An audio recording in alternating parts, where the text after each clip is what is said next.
안녕하십니까. 한 주간도 잘 지내셨죠?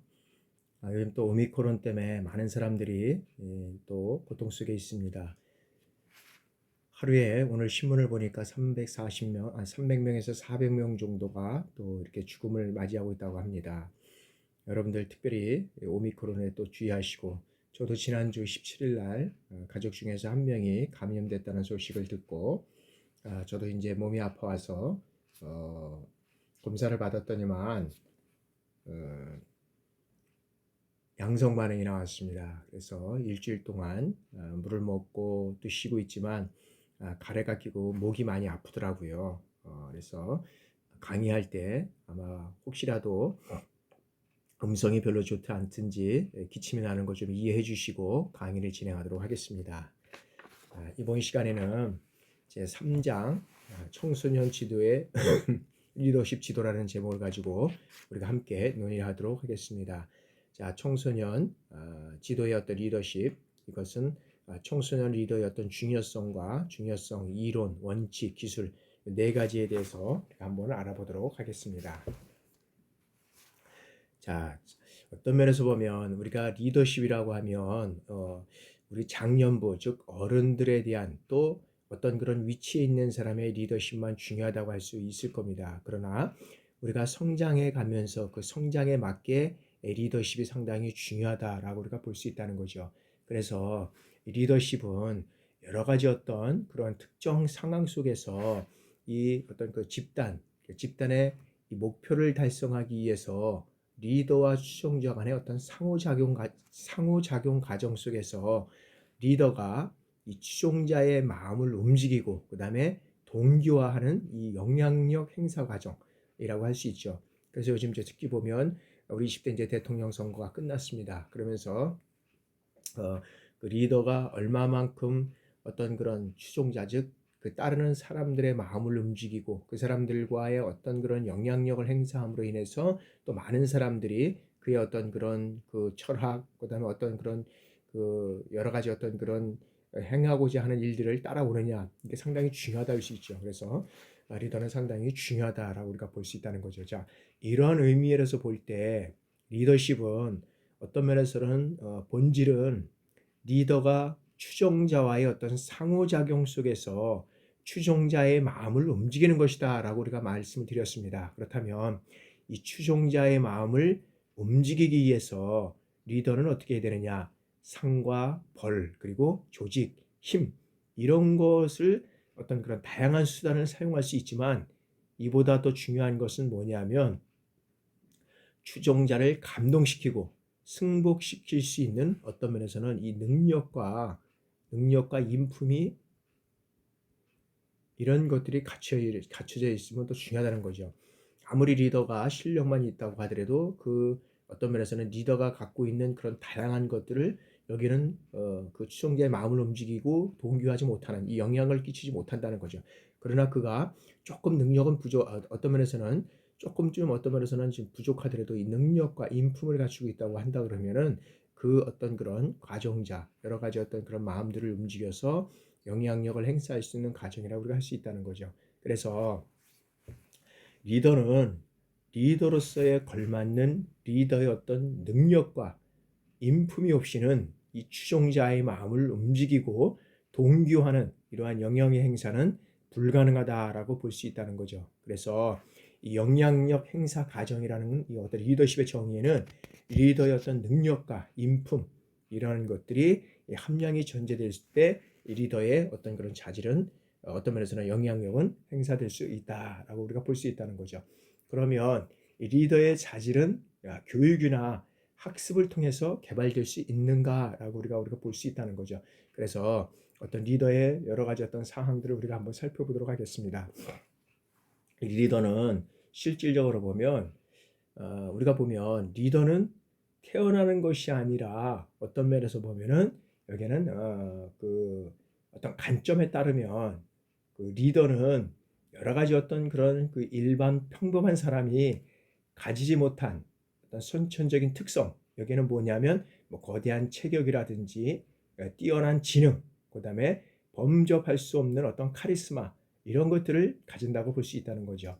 그래서 이러한 관점은 세상에 존재하는 사람들을 이분법적으로 리더와 추종자 두 집단으로 나누어서 양자를 어떤 고정적인 것으로 본다는 거죠. 그래서 리더가 될 수 있는 사람은 선천적인 요인에 의해서 정해져 있다라는 것입니다. 인간의 어떤 후천적인 노력이나 교육의 기능을 인정하지 않는 이와 같은 어떤 관점은 옳지 않다라고 우리가 볼 수 있다는 거죠. 그래서 리더는 어떻게 됩니까? 만들어지는 것이 아니라 여기에서는 어떤 면에서 보면 리더는 만들어지는 것이다라고 우리가 볼 수 있다는 거죠. 그렇지만 이 입장에서도 선천적인 요인을 인정한다라고 우리가 볼 수 있다는 겁니다. 그래서 인간으로서 기본적인 어떤 인지적 특성은 선천적으로 주어진 것으로 보고 이 기본적인 어떤 인지적 능력을 갖추지 못하면 리더가 되기 어렵다라고 볼 수 있다는 거죠.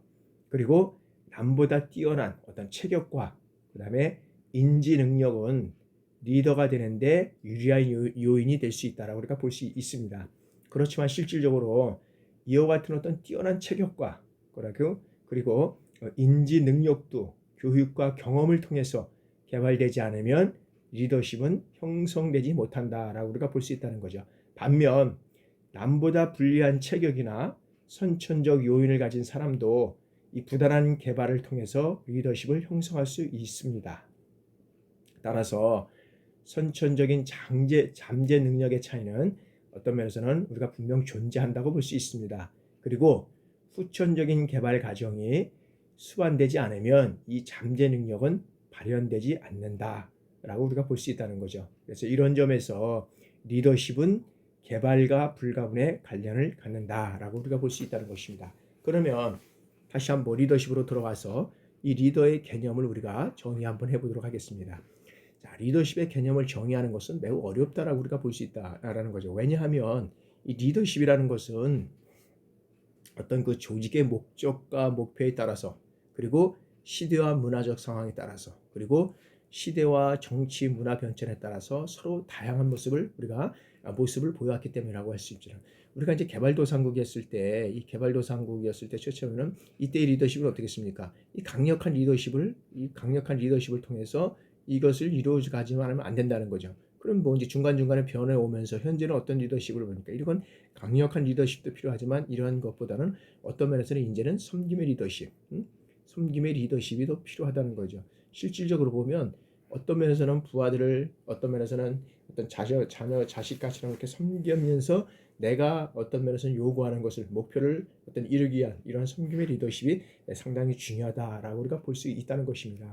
그래서 시대와 어떤 조직의 어떤 목적과 목표에 따라서 어떤 시대 문화적 상황에 따라서 그 다음에 정치 문화의 발전에 따라서 이것이 달라지는 거죠. 그러니까 우리도 지금 보면은 이제 정치 문화 상황에 따라서도 보면은 우리가 실질적으로 5공화국, 1공화국에서도 5공화국 쭉 한번 보면은 박정희 대통령 시절에 보면 강력한 리더십을 통해서 우리가 어떤 에서 중앙고속도로를 중부고속도로를 또 하고 어떤 한강을 또 정리하고 뭐 이런 여러 가지 어떤 요소들 중간중간에 있던 강력한 리더십들을 통해서 이루어졌던 것들을 우리가 보면 강력한 리더십이 이루어져 갔다는 거죠. 근데 지금은 그런 어떤 강력한 리더십보다는 이제는 어떤 그런 서로 간의 국민과 어떤 그런 주변과의 협치 이런 것들을 통해서 소통한다는 소통의 리더십, 그다음에 섬김의 리더십 이런 것들을 통해서 이루어가지 않으면 이제는 어떤 리더십을 성공할 수 없다는 거죠. 그래서 요즘에는 뭐 소통의 리더십, 섬김의 리더십 이런 것들을 통해서 리더십의 개념이 이제는 다양화되고 있다라고 우리가 볼 수 있다는 거죠. 그래서 일반적으로 이런 리더십은 어떤 집단 활동에 관계하는 모든 성원이 가능한 한 최대의 어떤 만족감을 가지고 효과적인 목표 달성을 위해서 행동하도록 하는 작용이다라고 우리가 볼 수 있다는 거죠. 그래서 구체적으로 리더십이라는 것은 뭐냐면 근본적으로 한 집단에서의 어떤 타인의 행동에 영향을 미치는 것 그리고 이를 위해서 그 집단이 추구해야 할 어떤 목표와 그 목표의 달성 방법을 최종적으로 결정하고 나아가서 그 집단의 어떤 규범인 특정한 사회적 규범을 창출해 나가는 행동이다라고 할 수가 있다는 거죠. 그래서 리더십의 어떤 사회 정치적 개념은 리더십을 주로 어떤 사회나 조직체의 어떤 중요한 직위에 있는 사람이나 고위 경영자가 수행하는 역할을 의미한다라고 우리가 볼 수 있다는 거죠. 물론 직위가 높을수록 어떻게 됩니까? 또 고위 경영자일수록 리더십에 대한 요구가 커질 수밖에 없다고 우리가 볼 수 있습니다. 그래서 이와 같은 어떤 일반적이고 그리고 전통적인 어떤 리더십의 개념은 경영학과 정치학의 부문에서 이제 다루어졌던 점을 감안해서 보면 많은 부분 이 리더십의 효과성에 초점을 두고 있다라고 우리가 볼 수 있다는 거죠. 그래서 이제 이걸 결과적으로 보면 지도자가 가져야 할 어떤 기본적인 마음가짐과 특성으로서의 어떤 리더십이 아니라 여기에서는 어떤 면에서는 능력에 의한 결과에 따라서만 리더십이 평가될 수 있다라고 또 우리 윤혜선 교수는 이렇게 보고 있습니다. 그래서 그렇게 된다 그러면 여기서 보면 이제 리더십은 뭐 다양한 어떤 그런 이렇게 다양하게 이렇게 미안합니다. 리더십의 어떤 정의를 보면 다양한 어떤 그런 학자들, 교수들에 의해서 우리가 이제 요구되고 있는데 한번 뭐 다 이렇게 살펴볼 수는 없겠지만 한번 살펴보도록 하겠습니다. 티드 같은 사람은 리더십이란 뭐냐면 사람들이 이 바람직하다고 생각하는 목표 달성을 위해서 서로 협력하도록 그들의 이 마음을 움직이는 행위다. 그래. 리더십은 어떤 목표를 달성하기 위해서 서로 협력해서 그걸 협력하기 위해서는 어떻게 됩니까? 근데 마음을 움직여야 되잖아요. 우리가 여러 가지 어떤 좋은 어떤 그런 그 제도나 어떤 좋은 어떤 그런 방법들 여러 가지가 있지만 사람들의 마음을 움직이지 않으면 그것은 성공할 수 없다는 거죠. 그죠? 그래서 우리가 보면 이 사람들의 마음을 움직이고 그들과 함께 그들의 마음을 모아서 이렇게 할 때 그 목표와 목적은 이룰 수 있다는 거죠. 그리고 여러 가지 보면 피터라고 보는 사람은 조직 구성원의 어떤 작업을 지시하고 조정하는 것이다. 그러니까 이제 이게 다 학자들만에 따라서 그 시대에 따라서 좀 다르게 얘기를 할 수 있습니다. 조직 구성원들의 작업을 지시하고 조정하는 것이다. 리더의 역할은 이것만 하는 건가요? 또 그렇지는 않지 않습니까? 그래서 우리가 보면 여기에서 여러 가지가 있는데 한번 볼까요? 스통딜이라는 사람은 이 기대와 상호작용 과정에서 조직의 구조를 주도하고 유지하는 것이다 라고 우리가 얘기를 했고요. 그 다음에 이제 칸이라는 사람은 집단의 목적을 달성하기 위해서 더 많은 에너지를 팽창하도록 집단 구성원들을 동기화하는 것이다 라고 얘기를 하고 있습니다. 그리고 허시나 여기에는 블렌처드 같은 사람들은 주어진 상황에서 개인이나 집단 목표 달성을 위해서 활동에 영향을 미치는 과정이다 라고 얘기를 하고 있고요. 그 다음에 라우라 베닉이라는 사람은 목표 달성을 위해서 조직화된 조직의 활동에 영향력을 행사하는 과정이다 라고 우리가 얘기를 할 수 있다는 거죠. 그 다음에 이게 베스 같은 사람은 뭐라고 하냐면 상황이나 집단 구성원들의 어떤 인식과 이 기대를 구성 또는 재구성하기 위해서 구성원 간에 교류하는 과정이다. 교류하는 과정.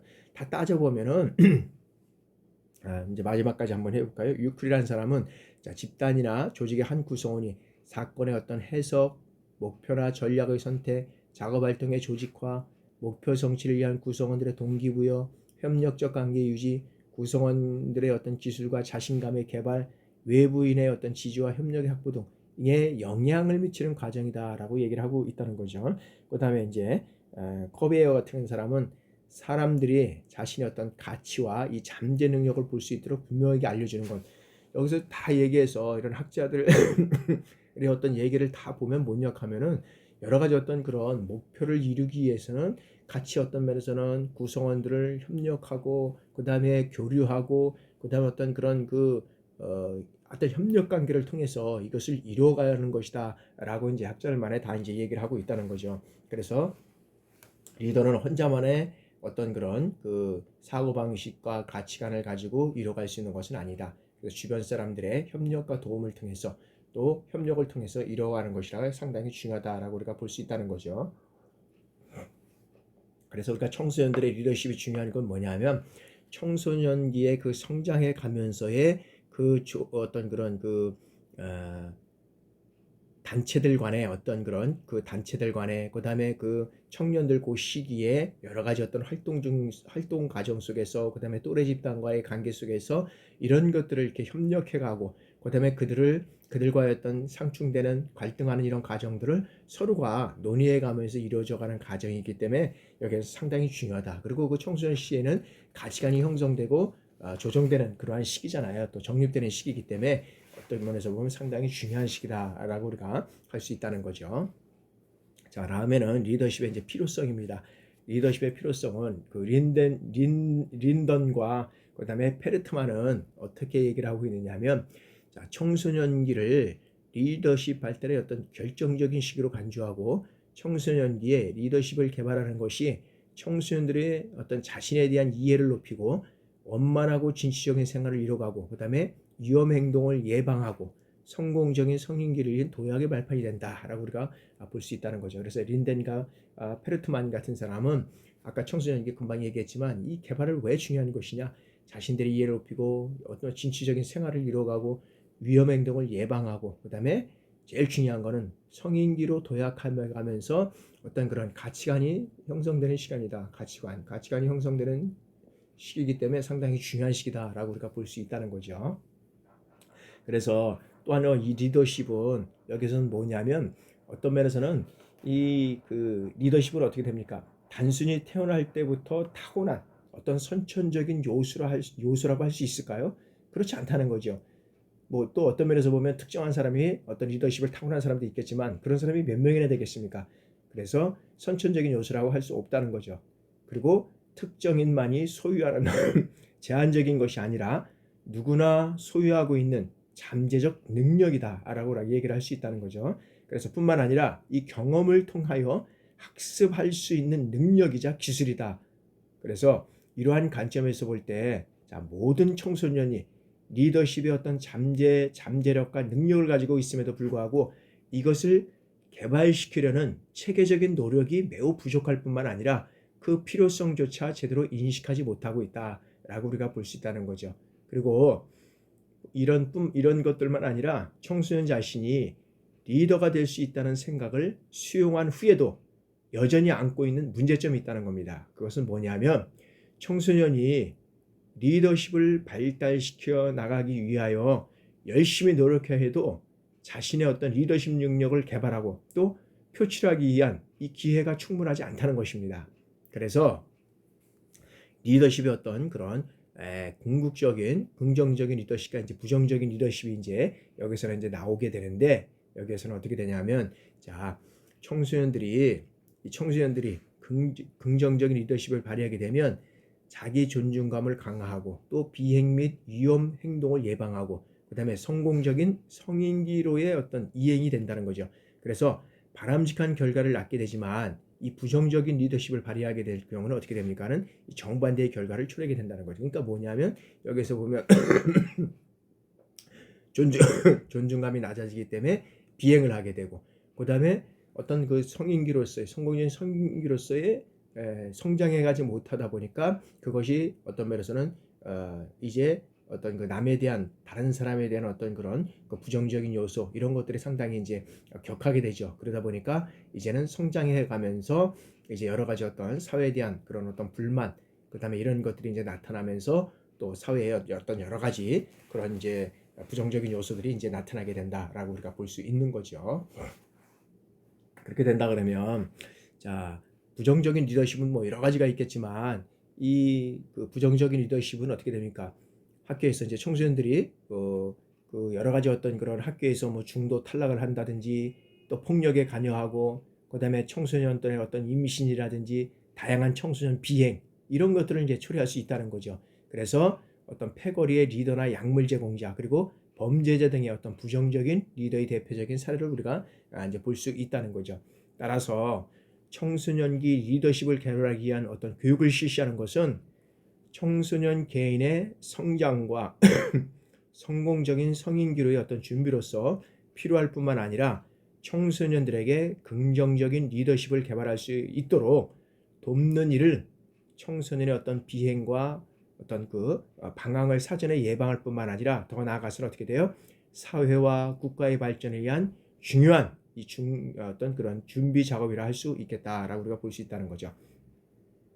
따라서 청소년들에게 이제 스스로 이 자신을 리더할 수 있을 뿐만 아니라 자신 또한 사회와 국가의 어떤 리더로서 충분한 자질이 있는 존재임을 인식시키고 더 나아가서는 어떻게 됩니까? 실제로 청소년들을 어떤 미래세가 반드시 필요로 하는 지도자로 육성하기 위해서 청소년 리더십 교육 프로그램의 개발과 적극적인 운영이 절실히 요구된다라고 우리가 볼 수 있죠. 그래서 아까도 말씀드렸지만 이 청소년 시기에 긍정적인 리더십을 발휘하지 못한다 그러면 여기에는 아까도 말씀드렸지만 중도의 어떤 탈락이 되고 폭력에 관여하게 되고 어떤 청소년들의 어떤 임신이라든지 비행, 그다음에 어떤 약물 제공, 그다음에 요즘에는 보면 각종 그런 것들로 인해서 각종 범죄적 이런 어떤 그런 것들이 사회에 만연할 수밖에 없다라고 우리가 볼 수 있다는 거죠. 그래서 이 청소년기의 리더십은 상당히 중요하다라고 우리가 볼 수 있다는 거죠. 그래서 청소년기의 바른 리더십은 어떤 면에서 보면은 성인교로서의 어떤 원만하고 진취적인 생활을 해나가는데 상당히 중요한 요소가 된다라고 우리가 보면서 여러분들이 그 청소년기에 정말 어떤 그런 부정적인 리더십이 아니라 긍정적인 리더십을 통해서 그들이 사회의 어떤 원만한 인간으로 성장해 가는데 그 역할을 충분히 해나가야 할 것이다라고 우리가 말씀을 드릴 수 있습니다. 자, 다음에는 이제 리더십의 구성 요소입니다. 자, 이제 첫 번째 목표 달성 능력인데, 자, 효과적인 리더는 어떻게 됩니까? 효과적인 리더는 자, 역경 속에서도 결국에는 어떻게 됩니까? 목표를 달성하고 성과를 낼 수 있는 사람이 우리가 효과적인 리더십의 리더자라고 우리가 볼 수 있다는 거죠. 그리고 효과적인 리더를 한마디로 정의해주는 이 자질은 뭐냐면 비전을 만들고 실현하는 역량. 비전, 이 비전을 만들고 이제 어떤 면에서는 이 실현하는 사람, 실현하는 역량이라 한다. 비전을 만들고 실현하는 역량을 여기에서 어떤 그 리더가 책임과 비전을 현실로 바꾸는 것이다라고 우리가 할 수 있다는 거죠. 그래서 리더는 자기 비전에 대한 어떤 열정을 가지고 있고 자질이 생기거나 심지어는 실패에 직면해도 계속 밀고 나갈 힘을 가지고 있다는 거죠. 그래서 리더는 상당히 중요하다. 우리가 세상을 살아가면서 성공할 수 있는 어떤 그런 확률만 있는 것이 아니잖아요. 과정 속에서 우리가 실패할 수 있고 또 실패할 수밖에 없는 이러한 상황 속에서 있을 수도 있다는 거죠. 그러나 여기에서는 리더의 어떤 그런 어떤 책임과 그다음에 그것을 실현할 수 있는 역량 이런 것들을 현실로 바꾸는 것이 상당히 중요하다. 그렇기 때문에 리더는 어떤 긍정적인 이런 어떤 사고력과 자신감을 갖는 건 상당히 우리가 중요할 수 있다라고 우리가 볼 수 있다는 거죠. 자, 다음에는 이제 통솔이라는 거죠. 그러니까 통솔이란 뭐냐? 통솔. 이 책임감을 어떤 그런 책임감을 갖고 무리를 다스리거나 이끌어가는 지도자의 어떤 지도자의 어떤 능력이라는 뜻으로 쓰이고 리더십의 총체적인 의미로 사용되기도 한다라고 우리가 이제 볼 수 있는데 통솔력은 그래서 리더가 자신이 속한 집단을 통솔할 수 있으려면 어떻게 됩니까? 자신이 전달하고자 하는 내용을 표현할 수 있는 이 능력과 설득력, 그 다음에 상황을 판단한 후에 결정을 내릴 수 있는 이 판단력과 의사결정이 필요하다는 거다. 판단력과 그 다음에 의사결정. 이 의사결정력이 여기는 필요하다라고 보는 거죠. 필요하다. 판단력, 의사결정. 그래서 리더는 어떤 방향 또 목표, 가치를 향한 나갈지를 알거나 그 다음에 결정해야만 자신도 그 방향으로 나아가고 그 다음에 다른 사람도 그 방향으로 이끌 수 있다는 것입니다. 근데 자기가 나갈 방향, 목표를 모르고 있다 그러면 우왕좌왕을 하고 그건 실패할 수밖에 없다는 거죠. 그래서 성공적인 리더는 어떻게 됩니까? 그 관계들 속에서 도덕적 신뢰를 쌓아가야 되는 거죠. 도덕적도 신뢰를 쌓아가야 된다는 거죠. 이 도덕적 신뢰를 쌓아갈 수 있는 사람이어야 한다는 겁니다. 그래서 구성원들이 서로 믿고 격려해야 심리적 안정감을 얻고 그 다음에 친밀하고 성숙한 관계를 발전시킬 수 있다라고 우리가 볼 수 있다는 것입니다. 자, 다음에는 세 번째는 이제 창조적 능력입니다. 자, 효과적인 리더는 자신을 재창조하는 사람이다라고 우리가 볼 수 있는데, 자, 자신을 재창조하는 사람은 어떤 사람이냐라는 자, 자기에게 주어진 이 환경이나 이 여건에 의해서 만들어지는 것이 아니라 주어진 이 환경과 경험을 성찰을 통하여 이 성찰을 통해서 어떻게 돼요? 승화시키고 그것을 뛰어넘을 수 있는 자신을 재창조할 수 있는 사람이다. 응? 그래서 우리가 이제 여러 가지 우리가 사람은 사실은 환경에 지배를 받는 사람입니까? 이 환경을 이끌어가는 사람입니까? 사람은 환경을 지배를 받기도 하고 이 환경을 또 지배 속에서 벗어나는 이끌어가는 사람이라고 할 수도 있습니다. 그러니까 어떤 사람이 어떤 노력을 통해서 이 환경을 극복해 나갈 수 있느냐는 상당히 중요하다는 거죠. 그래서 우리가 보면 그 맹모직의 삼촌이라는 것도 있잖아요. 맹자의 어머니가 맹자를 교육하기 위해서 우리가 그 교육 장소를 세 번째로 옮겨가서 마지막 학교로 이전할 때 가가지고 공부를 하고 책을 읽었다는 그런 것들을 우리가 보면 사실 환경이 사람들에게 상당히 중요하다고 우리가 볼 수 있다는 거죠. 요즘 이제 또 이슈가 되는 어떤 정치권 한번 얘기를 해볼까요? 이제 뭐 대통령 이제 당선자가 대통령이 당선되기 전에 이제 뭐 많은 분들이 이제 청와대에 뭐로 들어가지 않고 이제 다른 지역으로 옮기겠다 이제 이런 것들 때문에 이제 상당히 많이 이제 얘기들 하고 있습니다. 왜 그러냐 그랬더만 그 청와대에 들어가면 이 청와대가 정말 어떤 면에서는 환경적으로 이 대통령과 비서들, 예를 들어서 여러 가지 비서들과 여러 가지 직원들과의 어떤 그런 상호 소통이 잘 이루어지지 않는다는 거죠.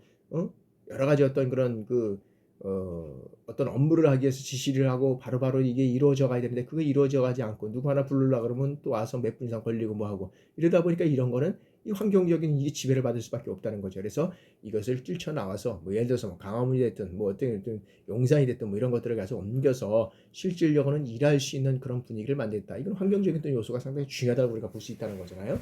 정치적인 측면에서 우리가 한번 살펴봤습니다. 그래서 이것이 뭐가 옳든 질든 떠나서 보면 사람은 환경의 영향을 받기도 하고 그 환경을 뛰어넘을 수 있는 사람이 될 수 있다는 거죠. 그래서 우리가 처음에 들어가면 상당히 중요합니다. 그 환경에 우리가 적응이 되면 벗어날 수 없는 게 또 인간이에요. 그래서 거기에 들어가는 사람들은 많은 분들은 대통령들이 거기서 여태까지 숙식을 하고 업무를 봤지만 많은 사람들이 그런 어떤 실질적인 그런 업무에 있어서는 소통하는 부분에서는 상당히 좀 부족한 면이 많이 있다라고 이제 얘기들을 하고 있잖아요. 그런 측면에서 우리가 사실 이 재창조 능력, 이 자신을 창조하는 능력 이런 것들을 뛰어넘을 수 있는 그런 것들이 돼야 된다. 그래서 우리가 재창조 능력이란 뭐냐면 자신이 처한 환경의 어떤 장애, 그다음에 인간관계에 대한 어떤 극복할 문제를 이성적이고 합리적인 사고로 그다음에 구성 요소별로 세분화하고 분석해서 해결해 나가는 것을 우리가 여기에서는 재창조 능력이라고 얘기를 할 수 있습니다. 그래서 인간은 자기를 둘러싼 환경과 상호작용하고 생활한다라고 우리가 할 수 있다는 거죠. 그래서 우리를 둘러싼 환경의 현실은 살아남기 위해서 그 상황에 적응하기를 강요하고 그다음에 그 상황에 적용하지 않을 때 많은 불이익이 온다는 거죠.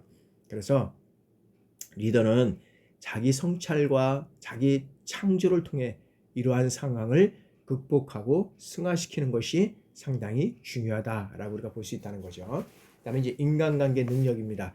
자, 리더십에 요구되는 능력 중 가장 중요한 것이 뭐냐니까 인간관계 능력입니다. 이 관계 능력은 참 상당히 중요한 것 같아요. 인간관계 능력. 그래서 인간과 인간 간의 어떤 상호작용에서 타인과의 관계를 잘 정립하는 이 힘이고 그다음에 공동체 의식을 갖고 남을 섬길 수 있는 이 힘에 직접적인 관련이 되고 있다라고 해서 이게 어떤 면에서 보면 리더십뿐만 아니라 이 사람과의 관계에 있어서 인간과의 관계에 있어서가 상당히 좀 중요하다라고 우리가 볼 수 있다는 거죠. 이 관계가 깨지면 관계가 틀어지면 아무 어떤 중요한 어떤 그런 사소한 일이라도 잘 이루어질 수 없는 것이 이 관계입니다. 그렇기 때문에 우리가 생활하는 데 있어서도 이 관계 설정이 잘 이루어져 가야 되고 또 이 관계를 잘하는 사람이 어떻게 돼요? 성공할 수 있다는 거죠. 성공할 수 있다는 겁니다. 그래서 우리가 보면은 관계를 잘하는 사람들이 우리가 인간관계를 잘하는 사람들이 성공할 수 있다.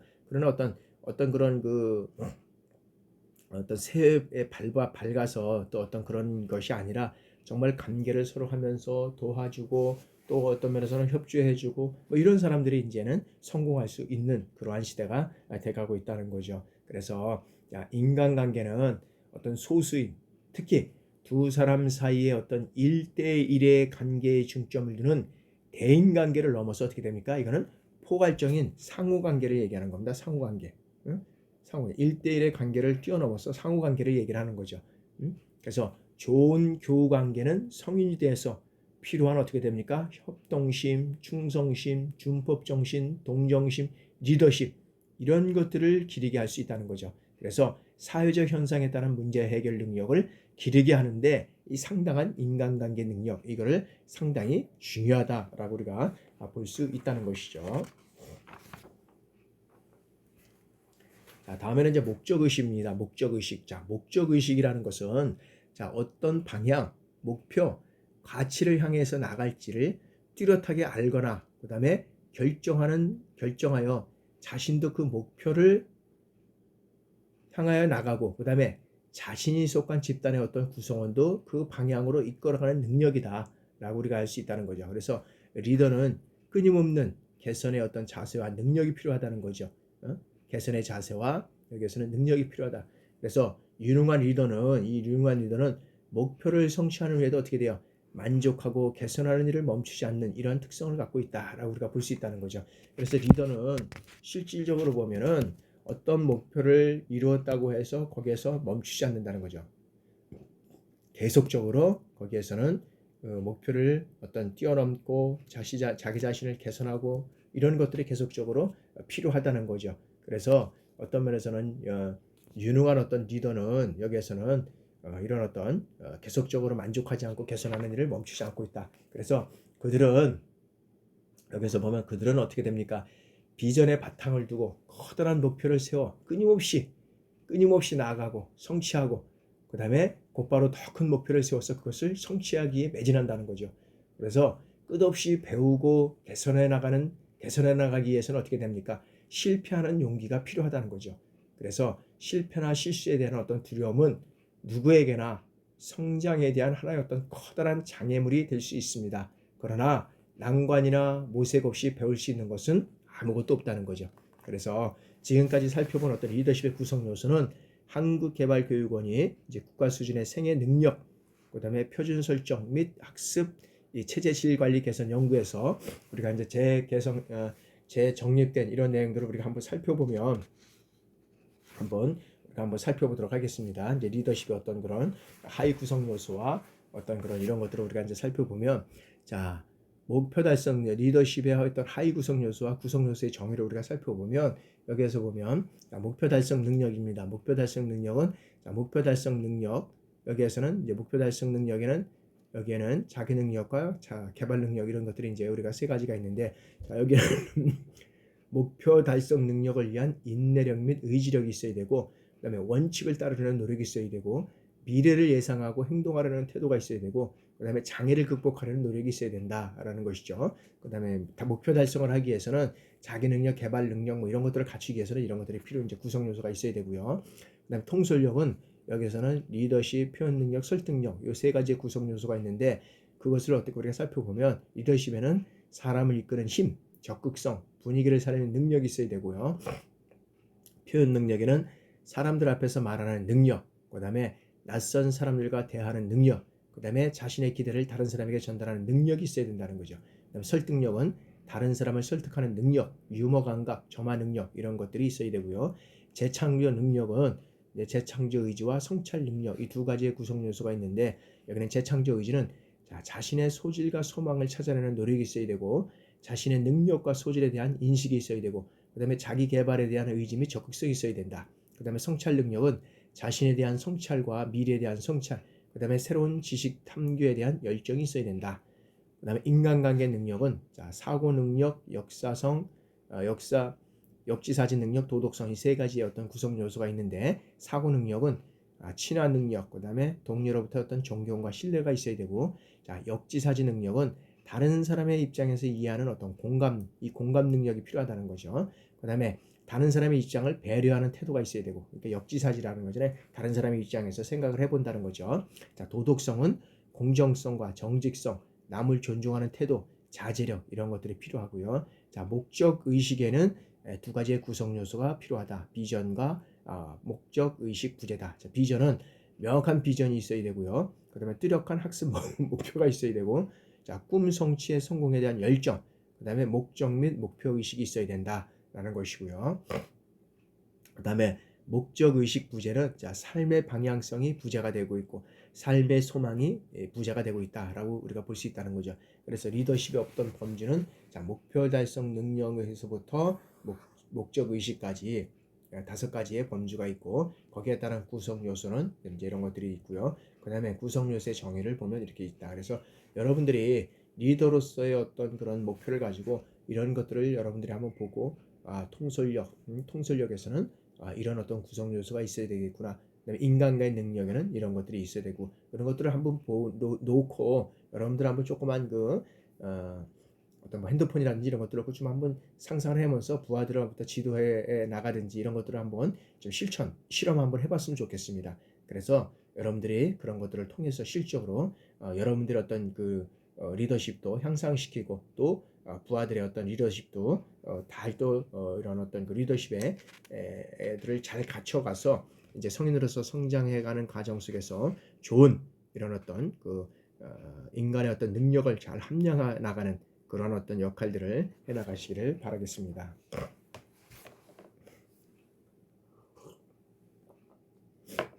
다음에는 이제 청소년 리더십의 이론을 통해서 우리가 한번 살펴보도록 하겠습니다.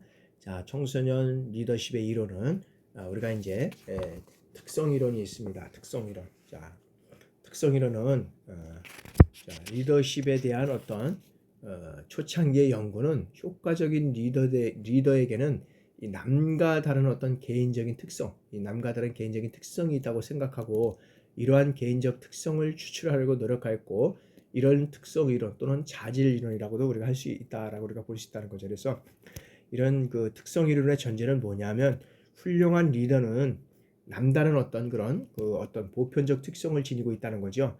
그래서 이들은 선천적으로 그리고 유전적으로 리더의 특성을 갖고 태어난다는 것입니다.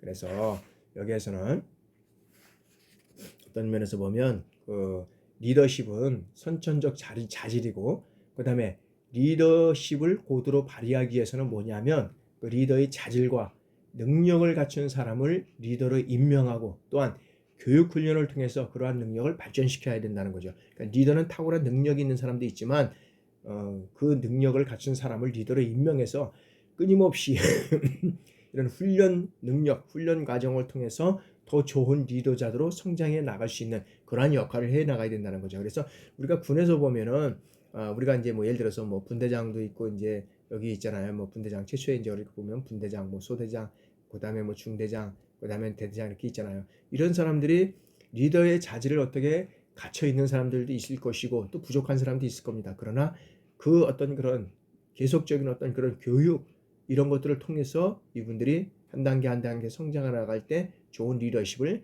갖춰 나갈 수 있다는 거죠. 근데 그런 리더십을 어떤 면에서만 발전시키지 못한다 그러면 자신의 능력을 위해서 교육 훈련을 등한시한다 그러면 자기 개발을 등한시한다 그러면 그 리더십은 멈추고 자기 자신도 어떤 멈출 수밖에 없는 이런 상태가 돼갈 수 있다는 거죠.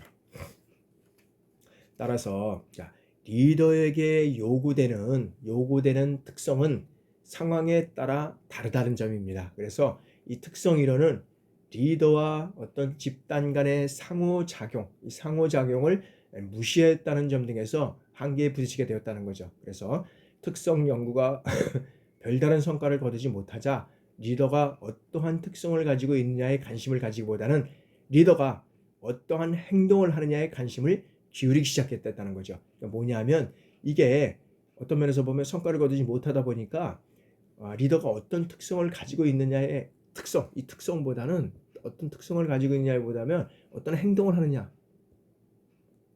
중요하죠. 특성도 가지고 있고 행동. 이 특성을 가지고 있는 사람이 좋은 행동으로 옮겨가면 좋겠지만 특성은 가지고 있는데 이 행동으로 옮겨가지 못한다면 또 이것도 좋은 리더가 될 수 없다는 거죠. 그러니까 이 리더의 특성을 가지고 있는 것을 통해서 좋은 행동으로 나타나기 위해서는 지속적인 어떻게 돼요? 교육 훈련이 필요하다. 교육 훈련이 필요하다는 거죠. 그럼 리더의 어떤 특성들을 우리가 한번 살펴보도록 하겠습니다. 그럼 첫 번째는 뭐냐면 신체적 특성입니다. 자, 신체적 특성은 리더의 어떤 연령이라든지 신장, 체중, 외모, 관상, 건강 상태 이런 어떤 신체적 특성이 있다는 거죠. 그래서 이러한 신체적 특성은 리더십 기능을 발휘할 수 있는 이 역량과 밀접한 관계를 가지고 있을 뿐만 아니라 집단 구성원들에게 주는 인상에도 중요한 작용을 한다고 전제하고 있다는 거죠. 여러분들 리더의 어떤 연령이 너무 또 어떤 면에서는 많아서 신장이 너무 작아서 체중이 너무 왜소해서 외모가 너무 어떤 면에서 보면 이거 이제 외모도 중요하잖아요. 이런 어떤 건강 상태도 안 좋게 된다 그러면 아무리 그 리더가 어떤 면에서는 학식이 뛰어나고 그 다음에 어떤 면에서는 리더로서의 어떤 그런 좋은 그런 어떤 그 영향력을 가지고 있다 하더라도 이러한 것들이 어떤 그런 신체적 특성으로 인해서 그런 영향을 발휘할 수 없다는 거죠. 그래서 집단 구성학의 중요한 인상을 중요하는 이런 것들이 상당히 중요하다. 그래서 다시 한번 리더에서는 연령, 신장, 체중, 외모, 관상, 건강 상태 이런 어떤 신체 특성은 리더십을 발휘할 수 있는 아주 좋은 그런 역량과 밀접한 관계를 가지고 있다라고 하기 때문에 여러분들이 꾸준히 군에 있으면서 이런 것들을 잘 연마하고 발휘하기를 바라겠습니다. 자, 두 번째는 이제 지능입니다. 자, 지능은 뭐냐면 자, 리더의 지능은 성공적인 리더는 어떻게 됩니까? 일반적으로 올바른 판단력과 결단력, 그 다음에 지식 수준, 그 다음에 표현 능력 이런 것들이 어떤 면에서는 높다고 인식되고 있지만은 지능 또한 일반적으로 부하들에게 비하여 높다는 것이 여러 가지 연구 결과에서 나오고 있다라고 우리가 볼 수 있다는 거죠. 그래서 지능은 어떤 성공적인 리더는 판단력과 결단력, 지식 수준, 표현 능력 이런 것들이 어떤 중요하지만 지능 또한 부하들보다 높다는 이러한 연구 결과가 나오고 있다라고 보는 겁니다. 그래서 왜 이러냐면 리더는 계속적으로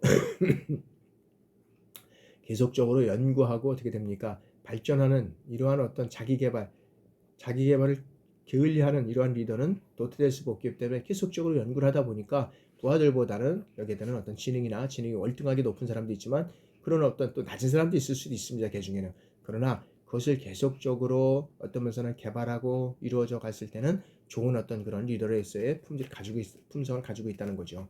그러나 리더와 부하 간의 어떤 지능의 차이가 너무 많으면 어떻게 됩니까? 상호 간의 사고방식과 지각 그리고 의사소통 등 많은 문제가 발생할 수 있기 때문에 지능 외의 어떤 리더의 다른 특성들을 고려하지 않으면 안 된다라고 우리가 볼 수 있다는 거죠. 그래서 사실 따지고 보면 리더가 부하 간의 어떤 그런 그 지능의 차이가 너무 많아. 그거는 뭐 어떤 면에서는 리더가 상당히 지능이 높다든지 그리고 부하들이 너무 낮다든지 반대로 어떤 부하들은 지능이 높은데 리더는 낮다든지 뭐 이런 것들이 어떤 있다고 하면은 거기에는 여러 가지 의사소통에 문제가 될 수 있다는 거죠. 그래서 그러한 특성들을 어떤 지능 외의 리더의 특성들을 고려하지 않으면 안 된다라고 우리가 이제 볼 수 있다는 거죠. 자, 그래서 이제 다음에는 그 성격과 이제 감성 우리가 세 번째 성격과 감성을 보도록 하겠습니다. 자, 리더의 어떤 성격은 성공적인 리더는 이 자신감과 그다음에 창의성, 그다음에 민첩성, 독립성 이런 것들이 강하다는 거죠. 그래서 이러한 어떤 성격적 특성은 조직체의 어떤 상위 계층으로 올라갈수록 더욱 중요해진다는 것이죠. 이러한 것들이 연구 결과에서 나타났다는 거죠. 그래서 성공적인 리더의 어떤 그런 이 자신감, 창의성, 민첩성, 독립성 이런 것들이 어떤 강하게 될 수 있다. 그 상위 계층으로 올라갈수록 강하다는 이런 연구 결과가 나타나고 있다는 거죠. 그래서 최근에는 개인의 어떤 정서적 감도가 리더십에 중요하다는 의견도 함께 이 감성 지수에 대한 이 관심도 증대되고 있다라고 우리가 볼 수 있다는 거죠. 그래서 리더는 어떤 면에서는 자신감이 있어야 됩니다. 그리고 어떤 면에서는 여러 가지 어려운 환경과 상황 속에서도 어떤 그런 불굴의 어떤 그런 창의성, 그다음에 민첩성, 독립성 이런 것들을 가지고 리더가 이끌어가야 되지. 여러 가지 조그만 어려움 정도만 오면은 뭐 자신이 만약에 예를 들어서 어떤 뭐 그 부하의 뒤에 숨는다든지 부하를 내세운다든지 이렇게 된다 그러면 리더십으로서는 이미 실패할 수밖에 없는. 그래서 그 만약에 전쟁이나 어떤 거에서도 보면 성공을 할 수 없는 그러한 상황이 될 수밖에 없다라고 우리가 볼 수 있다는 거죠. 자, 다음에는 이제 가업 특성입니다. 목이 좀 많이 마른데요. 이해해 주시고 들어주시기 바랍니다. 자, 가업 특성입니다. 자, 리더의 가업에 대한 어떤 성취 욕구 및 책임감 등은 중요한 리더십의 요인이다라고 우리가 볼 수 있다는 거죠. 그래서 성취 욕구와 책임감. 그래서 유능한 리더는 이 높은 성취 욕구와 책임감을 가지고 있다는 거죠.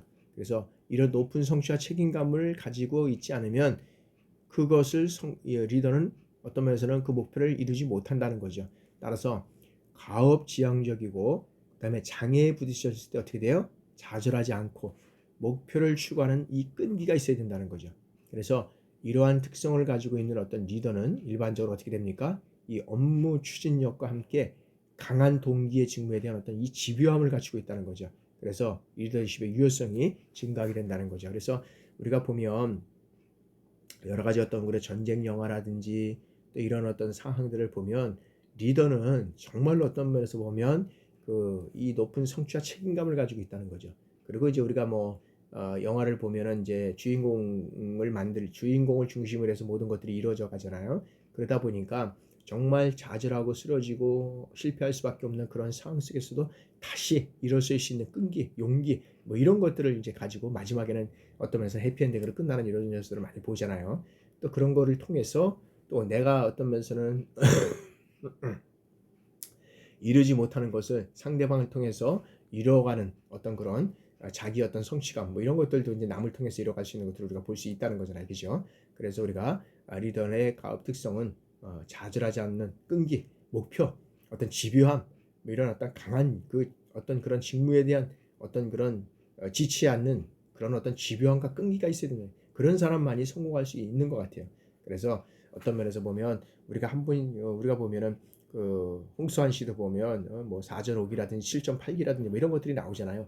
우리가 뭐 정말 4번인가 쓰러졌어도 다시 일어나서 불굴에 일어나서 그 다음에 5번째는 성공할 수 있는 이런 어떤 그런 뭐 7.8기 똑같죠. 그런 내용들 보면 그래서 리더는 잠시 잠깐 우리가 실패하고 쓰러질 수는 있지만 영원히 쓰러지는 것은 온전한 리더의 어떤 그런 자세가 아니다라는 거죠. 그래서 우리가 리더는 정말로 여러 가지 어떤 상황과 여건 속에서도 정말 우리가 포기하고 또 낙심하고 좌절할 때도 있을 겁니다. 그러나 그 리더는 좌절하지 않고 그 목표를 위해서 꾸준히 뚜벅뚜벅 한 걸음씩 걸어가는 거죠. 그리고 끝까지 그것을 포기하지 않고 그 다음에 집요함을 가지고 나아갈 때 그것을 꼭 어떤 가업의 특성을 성공할 수 있는 것이 리더의 자세다라고 우리가 볼 수 있는 겁니다.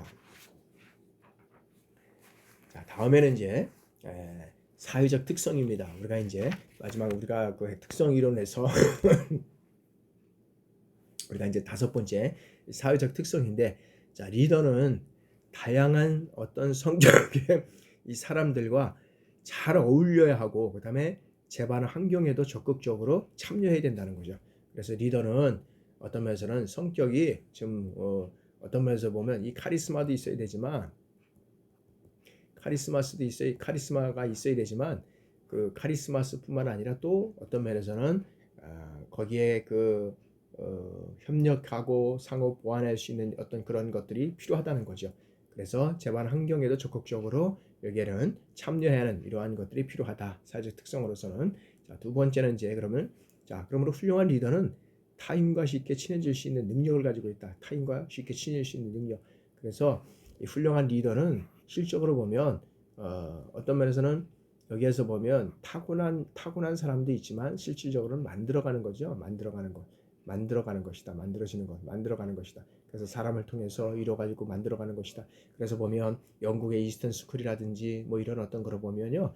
여기에는 지금 보면 이 리더에서의 어떤 자질을 가리키는데 여기는 수업도 아주 공부도 상당히 중요하지만 국가가 어려울 때 나가서 싸울 수 있는 국가를 버리지 않고 나가서 싸울 수 있는 이러한 사람들을 길러내는 곳이 이스턴 스쿨이나 이런 겁니다. 그래서 거기에 자녀들 보면 정말로 어떤 말은 국왕의 자녀들서부터 시작해가지고 이런 자녀들이 많이 다니는데 그때부터 리더의 자질을 배우고 익혀서 국가가 어려울 때 스스로 나가서 그 싸움에 전투에 참여하는 것이 정말로 그래서 만약에 죽는다 그러면 그것이 영광이고 국가의 어떤 위해서 충성하는 일이다 라고 여겨지고 있다는 거죠. 그래서 상당히 그러한 요소를 아주 중요하게 가지고 있는 것을 우리가 볼 수 있습니다. 이런 거 이스턴 스쿨이라든지 이런 것들 한번 살펴보십시오. 그래서 다음에는 사회적 특성은 이러한 성격은 다른 사람들로부터 어떻게 됩니까?